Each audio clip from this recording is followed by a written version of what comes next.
எல்லாருக்கும் வணக்கம் and welcome to Prabhavathi Balaji. This is Prabhavati.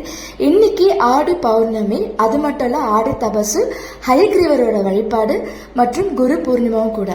நான் எப்பவும் மாதிரி பௌர்ணமி பூஜை பண்ணியிருந்தேன். அது மட்டும் இல்ல கூடவே ஹயக்ரீவரோட வழிபாடும் பண்ணியிருந்தேன்.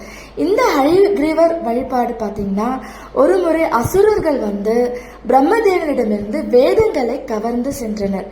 அப்போது ஸ்ரீமந்த் நாராயணர் பரிமுகனாய் ஹயக்ரீவரோட அவதாரம் எடுத்து, அவரோட முகம் பார்த்தீங்கன்னா குதிரை முகம், மனித உடம்பு, சந்திர சூரியர் திருக்கண்கள், கங்கையும் சரஸ்வதியும் கண் இமைகள், ஒளிவீசும் வடிவம் கொண்டு ஹயக்ரீவர் அசுரரை வென்று அந்த வேதங்களை மீட்டு வந்ததாக சொல்றாங்க புராணத்துல. அதனாலதான் நம்ம பள்ளி மற்றும் கல்லூரியில் படிக்கும் எல்லா மாணவ மாணவியர்களும் நாள்தோறும் ஹயக்ரீவ வழிபாடு செஞ்சாங்கன்னா கல்வியில சிறந்து விளங்குவாங்கன்னு சொல்லப்படுறாங்க.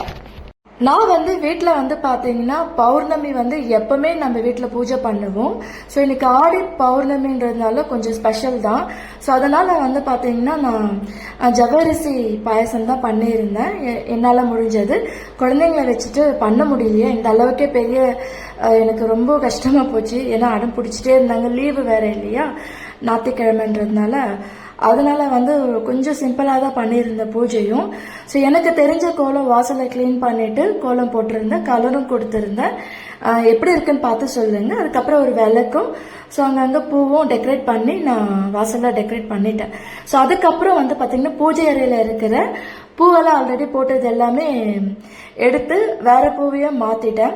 ஸோ மாத்தினதுக்கு அப்புறம் வந்து பார்த்தீங்கன்னா அந்த கீழே இருக்க டேபிளில் இருக்கிற அதையும் வந்து கிளீன் பண்ணிட்டு அந்த பூஜை அறையும் நான் எனக்கு பிடிச்ச மாதிரி நான் அரேஞ்ச் பண்ணி விளக்கு எல்லாமே நான் ஏற்றிட்டேன். ஸோ பூஜைக்கு வந்து நெய்வேத்தியம் வந்து பார்த்தீங்கன்னா இன்னைக்கு பௌர்ணமின்றதுனால எப்பவுமே நாங்கள் வெண்பொங்கல், தேங்காய் அரைச்சி அதில் சக்கரை கலந்து, மல்லிகைப்பூ, அதுக்கப்புறம் பார்த்தீங்கன்னா சுண்டலை வச்சுருப்போம். ஆக்சுவலாக சுண்டல் நாங்கள் வேக வச்சு எடுத்து வச்சுருந்தேன். நான் அந்த பிரசாதம் வைக்க மறந்துட்டேன், ரொம்ப கஷ்டமாக போச்சு. அதுக்கப்புறம் ஜவ்வரிசி பாயசமும் நான் வச்சுருந்தேன். கூடவே என் பொண்ணு வந்து பார்த்தீங்கன்னா எனக்கு கொஞ்சம் நானும் கட் பண்ணுறமா பூன்னு சொல்லி கொஞ்சம் ஹெல்ப் பண்ணிகிட்டே இருந்தேன். ஸோ பூஜையும் முடிஞ்சுது.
பூஜை முடிஞ்சதும் குழந்தைங்களும் சாப்பிட்டாங்க.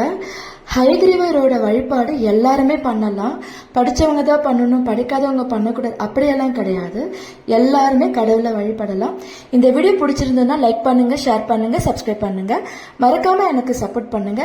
நீங்க எப்படி பூஜை பண்ணீங்கன்றது கமெண்ட் பாக்ஸ்ல எனக்கு சொல்லுங்க. தேங்க்யூ, பாய்.